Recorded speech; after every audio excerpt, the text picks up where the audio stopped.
Hello, everyone, and welcome back to Let's Pull the Trigger on a podcast. The podcast that is just way too ambitious. We're going to watch everything from Studio Trigger, but today we're going to be talking about the first Little Witch Academia movie, which honestly, calling it a movie is a little generous in my opinion, but I'm joined as always by my good friend, Dr. Sea Monster. How you doing, Doc?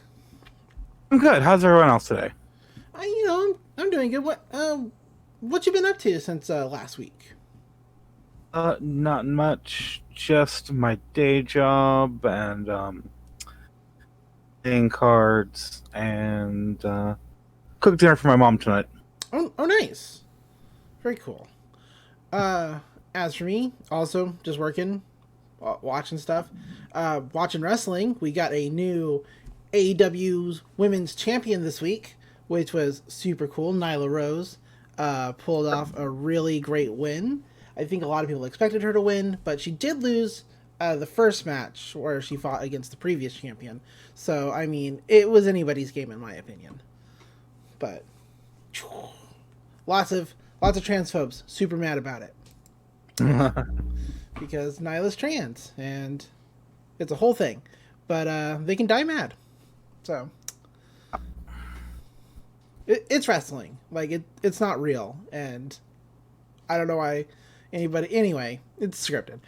But I guess yeah, that's basically what's been up with me. So I guess we'll get into this movie. Okay, so do we have any background on it?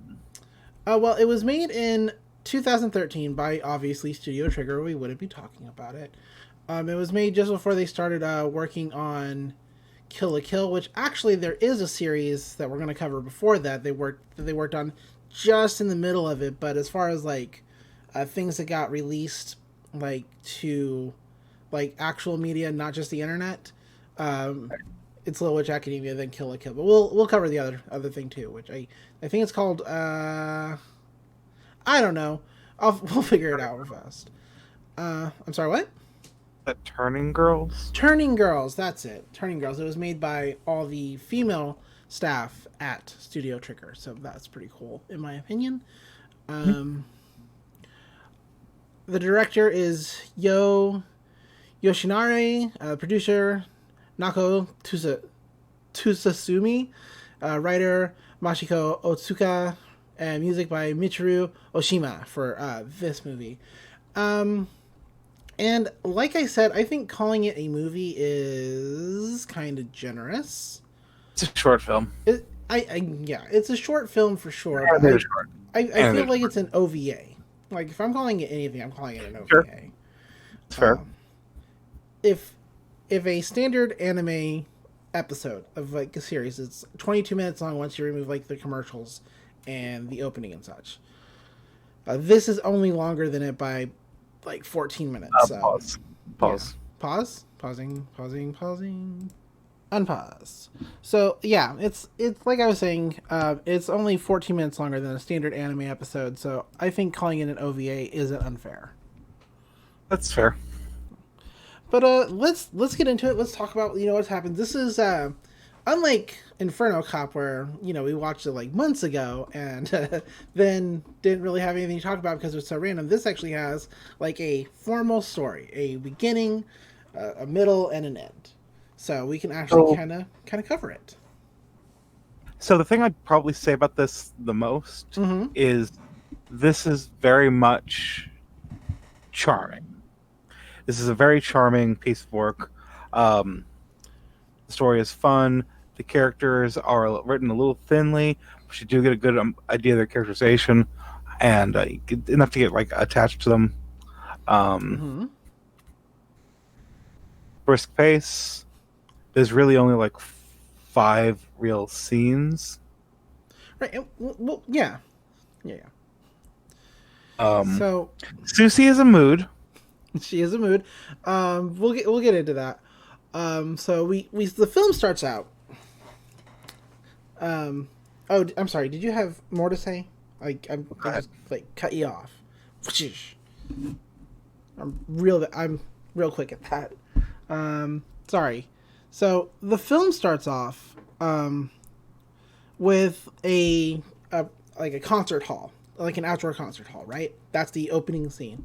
And there's a bunch of people in attendance in the audience. We see, of course, Akko, who is our main character. But if if you're paying like the most barest of attention, and if you kind of know who the characters are going into this, you also see Diana sitting like a few rows behind Akko, which I think is a nice nod to something we find out later in like the series proper. I missed that. Oh, did you? Yeah, she's like a couple rows behind. The movie itself is actually fairly different because of course it is from like the main series, because I'll talk about that here in a second. But they're all in attendance for like this big show, and of course it's a shiny chariot show, which, like I said, you only really understand that going into this if you've seen the series proper, which didn't exist before this. I think they give enough context to what her deal is. Yeah, She's like a stage musician, magician, illusionist, yeah, so with actual magic powers. absolutely. So shiny chariot is doing like all this amazing like effect magic. Like there's like little like imps and fairies made of light just like floating around, butterflies. It's really like you can say just Yeah. about anything about Studio Trigger, but one thing you can't deny is their visuals. Let me say real quick that the animation is completely gorgeous. Yeah, It's an absolute feast for the eyes. absolutely. Like you can't deny that Studio Trigger when they wanna produce something that looks beautiful, they can do it in spades. They have no trouble just getting in there and doing it. Absolutely. Um, so So Shiny Chariot's doing like a whole bunch of things. She's making giant pillars made out of magic, arcs. It's like really cool. And then a dragon approaches, and I don't actually know if the dragon is a part of the act or just a dragon that happened to be passing on by, only because of what happens sort of later. I get the feeling that was part of the anime. That was part of the display. Oh, good. Okay, so that's part of the display. But Shiny Chariot turns her staff into like a broom and gets on top of one of the pillars, and then she turns the broom into a bow, and she lets loose a magical arrow using a incantation that later people will say is like nonsense. It's nonsense incantation. But she lets loose this arrow called Shiny Arc and blows up the dragon. Which I guess it's not an actual dragon, but she still blows it up. It's a awesome display of fireworks and all kinds of stuff. It's neat. Yeah. This is actually, out of like all the scenes, this has to be within my top 3 scenes for this particular production. Like Sure. it's really it's really pretty. We get a kind of introduction to our characters because Akko is like just like totally awestruck and amazed. So you kind of get Akko's whole thing. She's like she likes magic, but she likes really flashy magic. And in the end, Shiny Chariot says like her big catchphrase, which is like believing in yourself is your magic, or belief makes magic, something like that. Yeah. So then we fast forward a decade later, and we're at the Luna Nova Magic Academy. It's the very academy that Shiny Chariot used to go to. And Akko is in class sleeping. Because, once again, here's what we know about Akko. She likes magic, but it's gotta be... An anime protagonist. She sleeps in class. Yeah, she's an anime protagonist. She sleeps in class. So, she's Naruto, but if magic and girl. Yeah, she's pretty much a shonen protagonist. She is. So her roommate Lottie is trying to wake her up. It's not working. So the teacher summons a sprite and just like wrecks her face into a book. It's really good. It's like I used to have a teacher, like if you fell asleep in class, he'd like throw a tennis ball at you. I could not imagine like my teachers are like kind of like walking up, grabbing me by the hair, and slamming my face into a desk. That's crazy. It is. Somebody has issues. Some, but you know, I guess old school teaching or something. Um, so where this kind of differs, well, I don't think we've actually kind of got, yeah, kinda, is like Akko in the series can't hardly use magic like at all, right? She's very amateurish. Well, like she has trouble like doing anything, like even the smallest of small spells. And in the series, we find out later why that is. I don't want to spoil it for anybody who hasn't seen the series because we're going to cover it later. But in this series, she can actually kind of do some stuff. Like, it's interesting. I think I kind of skipped ahead there talking about that because we see Diana who like gets up to answer whatever the teacher's question was or who quoted whatever, I don't know. Diana's being like, the perfect student because that's her whole thing. She is she's the oh ho ho girl but without the oh ho ho's. Honestly. She's Draco Malfoy, but a little bit different. Yeah, okay. Yeah, actually good. She is Draco Malfoy. Yeah. Okay. Yeah, I see it. Absolutely. Less evil. But she's very much in the mold of the smug prodigy. Yeah, she is the smug prodigy. Um, so we cut to the school cafeteria where we get to meet Susie, which even in like Lucy, who we have established is a mood. who is a mood. Susie is a mood. Um, like even throughout like if we put this and the series together, Susie is definitely like at least my second favorite character. Like I love Susie. She's so good. Who's your favorite? I like Akko. She's dumb. I like Akko's real good. It's either Akko or Amanda, who isn't introduced at all in this movie.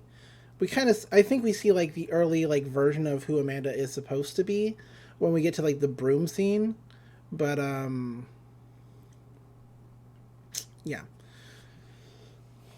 Like I don't know. I like dumb jock types. I'm not gonna lie.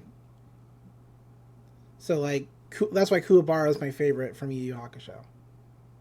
I love Kuwabara. He's so fucking. I love him. Anyway, so Susie is like dabbing on some kind of concoction onto Akko's nose to kind of fix it from being slammed harshly into that desk earlier. And all it does is give her a long, sharp nose. Because Susie, she don't care. Akko's perfect for like testing stuff on. I love that little trick she does where she just kind of vanishes her wand down her neckline. Oh yeah, that's good. It's real. It's real subtle, and it doesn't really matter, but it was a really neat little moment. Yeah, it's once again just like trigger flexing their animation muscle. Yeah. I'm like, yeah, we could do these little tiny things, even though this was made in like 2013. And I'm not like dismaying anything made in 2013, but obviously as like technology progresses, you'll see how much better Trigger gets, and they're just so incredible already. That's kind of what I mean. But yeah, Akko is lamenting that everything is just so boring. How could she not fall asleep in class? How did Shiny Chariot like manage to like fucking do any of this shit? Like, because it is so boring. Of course, the school consensus on Shiny Chariot is she's a poser ass bitch. Yeah, she's a poser ass bitch. Fuck that Shiny Chariot. She's just like an illusionist rather than an actual witch.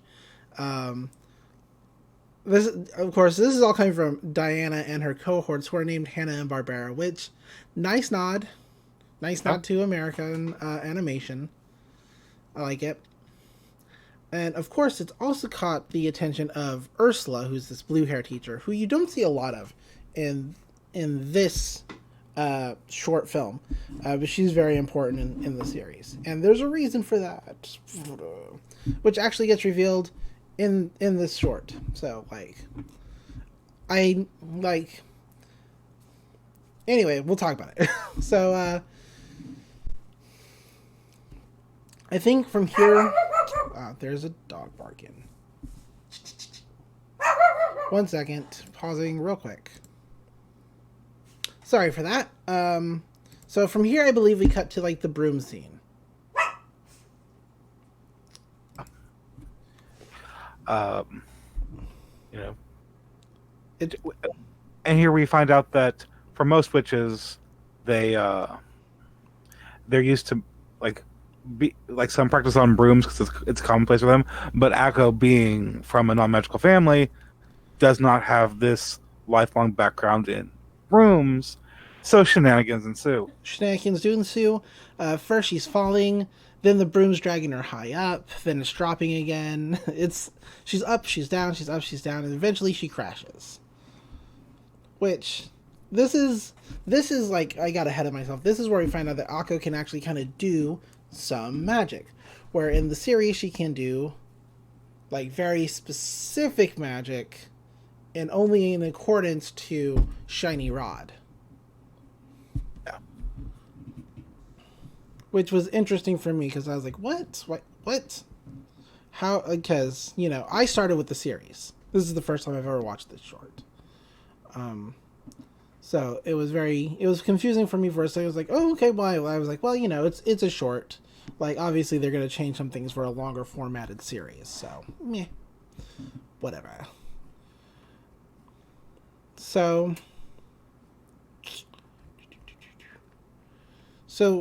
we cut to their dorm room where, once again, Akko is like bandaged the heck up. Susie is offering to like treat it with something. But Akko is like, nope. Nah, I'm not getting... No, it's not happening again. And there is a discussion once again about how Shiny Chariot is not cool.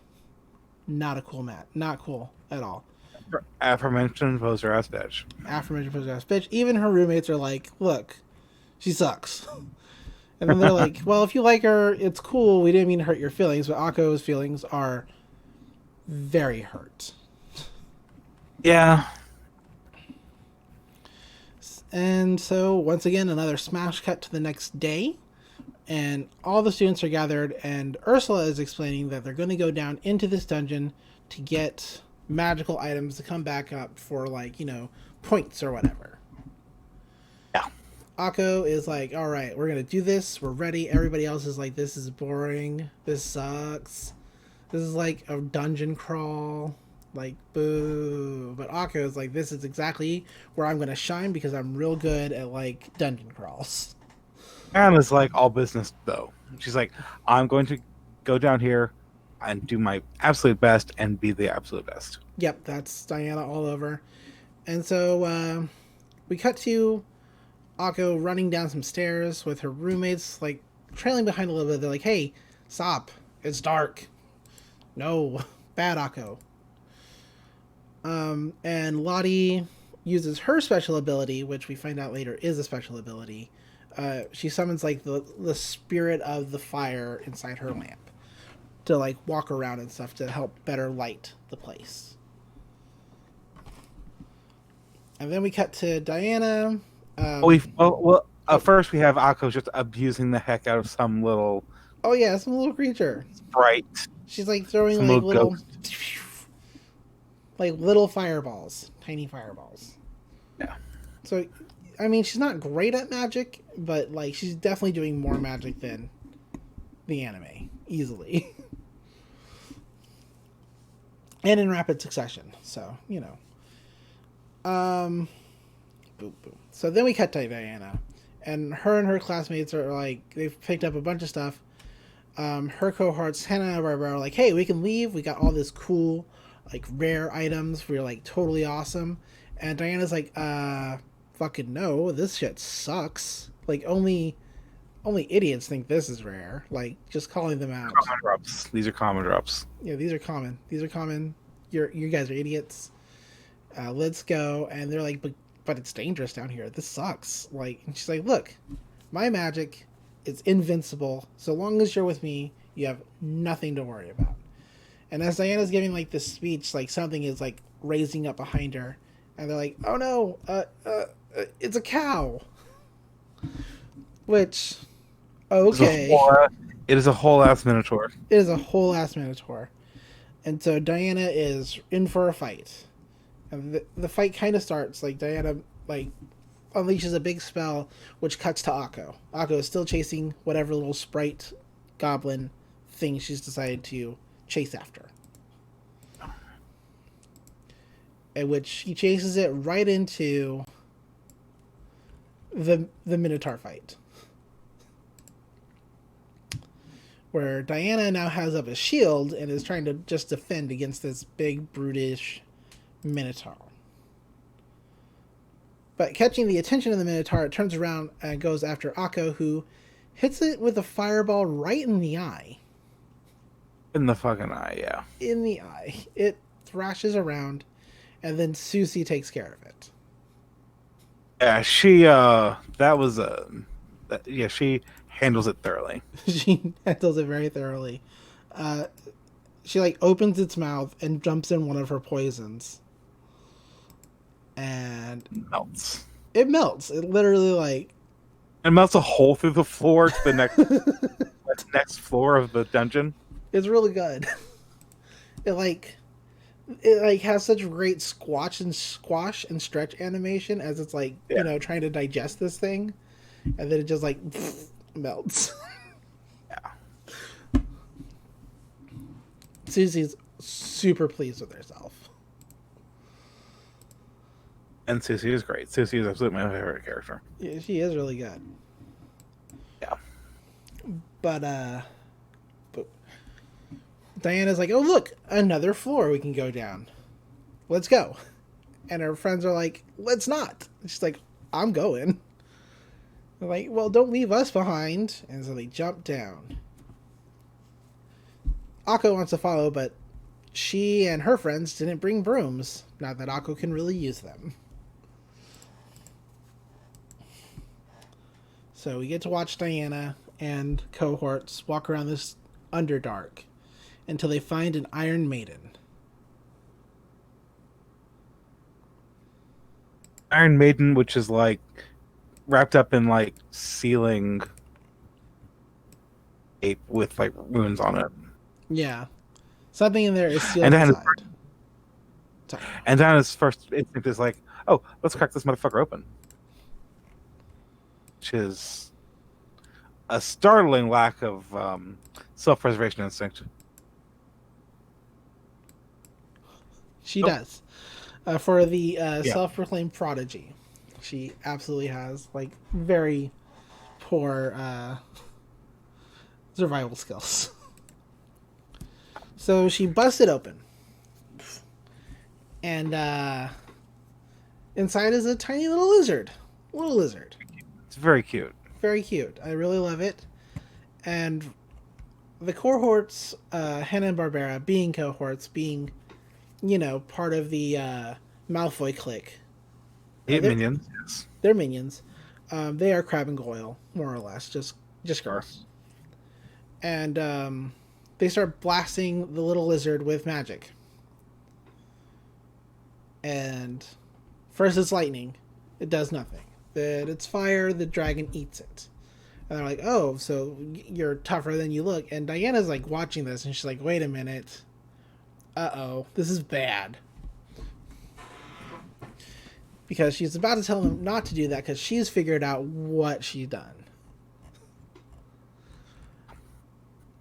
But it's too late. They fire a twin fire lightning blast magic thing. Like, it's very reminiscent of Dragon Ball Z.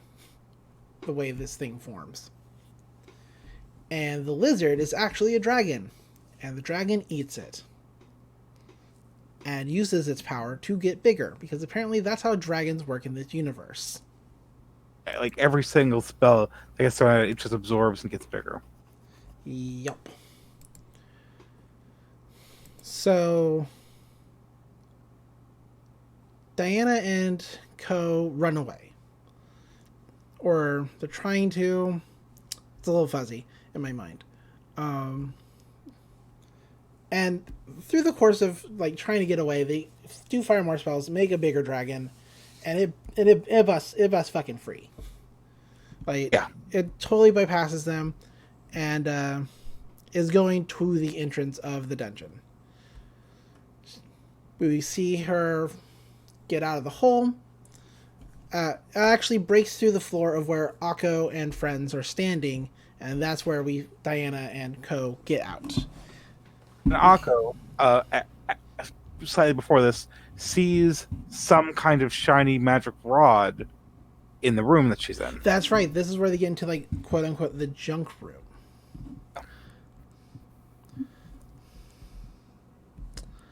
So she sees some kind of shiny like magic rod, like, or she thinks she sees something in the corner, and as she's going to it, the dragon busts through the floor towards its like path to escape.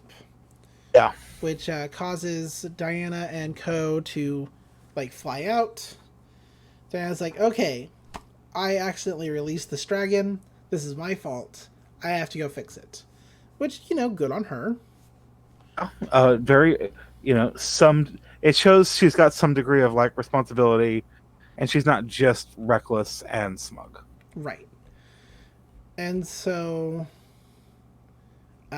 she tells the others to like escape or whatnot, and Akko's like, we're gonna help you, but first, because then Diana flies off. But first, I saw something in a corner, and she goes over and she starts digging through it, and boom, she finds shiny rod.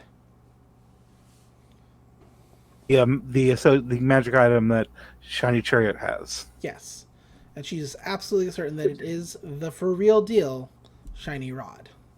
Yes, looks exactly like it. Looks exactly like it. Meanwhile, we cut to the entrance of the dungeon. Students have already come up. They're already offloading stuff. They're like, wow, we did really good. We're awesome. And the dragon tries to break through, but the security locks it in place. So Ursula's like, okay, everybody get out of here. Let's leave. Everything's cool. But the students are scared. So they decided it's a good idea, a great idea, to hit that dragon with as many spells as they possibly can. Yeah. Which is obviously, as the viewer, you're like, that's a bad idea. It's not a good idea.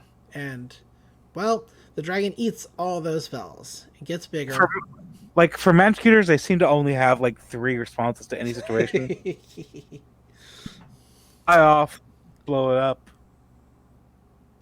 Weird curse thing. Weird curse thing. These are the 3 responses of magic. So the dragon gets bigger. Diana shows up, and Ursula is like, "Okay, everybody, time to go. Let's go." Hey, Diana, something must have accidentally released this dragon. Could you imagine that anybody or anything could be so dumb? Like, I can't even. 1 second. Unpause. So, yeah, Ursula is, like, talking straight to Diana's face about, like, somebody would have to be an absolute huge idiot to release the dragon, which stops Diana from admitting that she released the dragon. Of course. And,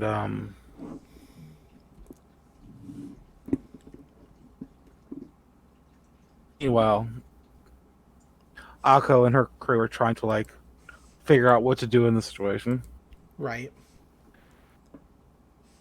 And while Ursula gets assigned to, like, do evacuation, Diana gets assigned to do evacuation. Akko gets back to Ursula, and Ursula sees the shiny rod, and it's like, okay, I need you to, like, go to the sorcerer's center of the school and protect it with your life. and use that rod. Well, she doesn't say use my rod, but yes. Use that rod. Yeah, use the rod. Spoiler, Ursula is Shiny Chariot. Okay. Yeah. Gosh darn, these dogs. Sorry, everybody. So, everybody gets their assignments. Akko and Co. Go to the top of the tower, or at least try to. Akko's like, I could have flown myself. And Lottie's like, yeah, if we wanted to take all day. So they're going. Ursula's trying to lead the dragon away from the tower because the dragon wants the big magic stone at the top so it can eat it. But for whatever reason, the dragon's attention turns back to Akko and Co. and chases after them instead. Ursula's like, why are you doing it? Is it because they're younger? Which, weird line, but also funny. I think it's still, searching closer for the largest source of magic nearby. Yeah, of course. Which was the stone. So, dragon chasing after them. Oh, goodness. And so they're doing all they can to try to get away, or to at least to the top of the tower, including. So getting to the top of the tower also includes Susie trying to use her poisons in order to stop the dragon. It does not go well. It only makes the dragon bigger. But they do make it to the top of the tower. Yeah. With a huge dragon chasing them. Shiny Rod reacts to the big magic stone. Like it starts pulling in magic. Which is really interesting. Blossoms into a flower form, I believe. Yeah, I think so. For some reason this is real fuzzy in my mind. But the dragon breaks through. The stone is thrown off its axis. Akko fires a spell from Shiny Rod at the dragon, which it doesn't absorb. It instead knocks it off balance, and Akko grabs the stone. Yeah. And Akko's like, I did magic. I can do magic now. This is awesome. I know exactly how Shiny Rod works because this is the real Shiny Rod, apparently. I'm going to turn Shiny Rod into a broom. It's going to be awesome because I can do magic now. So she jumps off the tower. She's like, Rod, become my broom. No. Akko goes into a free fall. It's great. The dragon chases after her. And Akko still has the stone. I want to say that Lottie comes and grabs her from her free fall. I could be wrong. Somebody grabs her from her free fall because they start flying again. But the dragon hits them with fire. That seems right. And knocks them off balance. And the stone goes flying. And it's... Nope, I'm totally wrong. What happens is Akko dodges the dragon in her free fall and latches onto the back of the dragon. But she drops the stone, and the dragon chases after the stone. And so Akko's trying to crawl up the dragon to get to the stone before the dragon can eat it, but she keeps falling back until the dragon is suddenly hit with a big friggin' rock. Huge rock. From nowhere. So... it's at this point that, for whatever reason, Akko is able to change Shiny Rod into Shiny Chariot's bow. Shiny bow. Yeah. Because she remembers in her, her heart, in her mind, the words that Shiny Chariot used, which is believing in yourself is magic, or something like that. Believing is magic, more or less. And that gives her the power to call upon not only the Shiny Bow, but to perform Shiny Arc, the magic arrow that Shiny Chariot used in her show, and she blows up the dragon.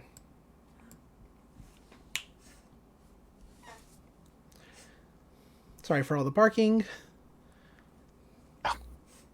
But, yeah. So, she hits it with with Shiny Arc, the dragon blows up. She's like, all right, time for this to become my broom. Let's go, broom. Come on. It keeps free falling. Let's go, broom. Let's go, broom. But she's like, oh no, I'm too young to die. And it's here that Diana catches Akko. Saves Akko. It's real good. And she's like, how come you can use Shiny Rod and Shiny Arc? And Akko's like, how do you know about Shiny Rod and Shiny Arc? And Diana's like, hey, shut up. It's real cute. We also get a scene of Ursula with vivid, like, red hair changing back into blue hair to show that she is Shiny Chariot. And that's kind of where the short ends, more or less. Basically, I think that's the last scene. Get it. So yeah, again, very charming. Super charming. A lot of fun, gorgeous animation. I like the characters. Characterization's a little thin, but you get a good idea of who's who and what their deal is, and it's enough to get attached to the ones you like. Yeah. Overall, I really liked it. Me? I didn't know much about the franchise going into the movie, Oh, so I'm excited. Have you not seen the series? Forward to watching it for this now. Oh, well, spoiler alert. Ursula's Shiny Chariot. Sorry. I could have inferred that eventually. Yeah. I kind of guessed it like several episodes in with her. Like I was like, oh, okay, yeah, that's 100% Shiny Chariot. But yeah, this one really, really good. Great animation as always. You get a feel, like you said, for the characters, and they do sort of change some of the characters up a little bit. Like I said, we do see sort of who I think is the initial version of Amanda at the broom class. She calls Akko an idiot for her failure to fly. But you do get, I feel like they do change, just like they tweak things here and there to make it like better for the series. So all in all, for Trigger property, I would give this a stellar 9 out of 10. Sure, I can agree with that. Yeah. So next week, everybody, we're going to be covering Turning Girls, which is a web short created by the female staff at Studio Trigger about, I think, 5 friends. It might be 6 friends. And their daily lives. It's real short. It's like Inferno Cop short. Maybe even shorter. So there won't be a lot there, but we'll do our best. Hey, Dr. Sea Monster. Yes. Do you have anything to plug, like a web handle where people can reach you, or like any other neat projects that you're doing? Well, you can still find me on Twitter, where I'm spending way too much time. That is Dr. C at Dr. C Monster, DRC Monster. If you're interested in Magic the Gathering, I am on a Magic the Gathering YouTube channel called Librarian of Alexandria. Oh, nice. I participate in gameplay videos with some friends. It's not my channel, but I do have a lot of fun doing it. Yeah, and that's really the only places you can find me on the internet. Nice. You can find me, as always, on Twitter at DatFirePrincess, spelled D-A-T. You can find me on the numerous shows and podcasts that I do. I do a lot of them. So I definitely probably do something that you like. My big one is a Rama Rewatch podcast that already has 13 episodes. So there's lots to listen to. I also have a Yuri podcast just restarted just this week. Very excited about it. And next week I'm starting a Ben 10 podcast because, of course, I'm 100% sick in the head. And you can find all of those on YouTube under their various names, or you can find the Rama podcast at at abnormalmapping.com/1/2podcast. That's like the best way to listen to it, if you ask me. Otherwise, I have a YouTube show, which I'm going to actually be recording an episode for tonight called Fire Princess Reviews. And yeah, just tons of stuff that I'm doing. I'm so busy online, but I'm always available. And until next time, there's no sign off for this because I don't know. I can't think of anything catchy for this. What do you got?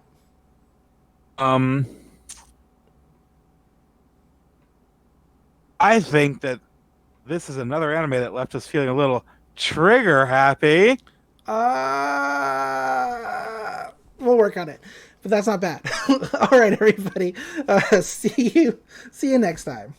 Bye. Bye.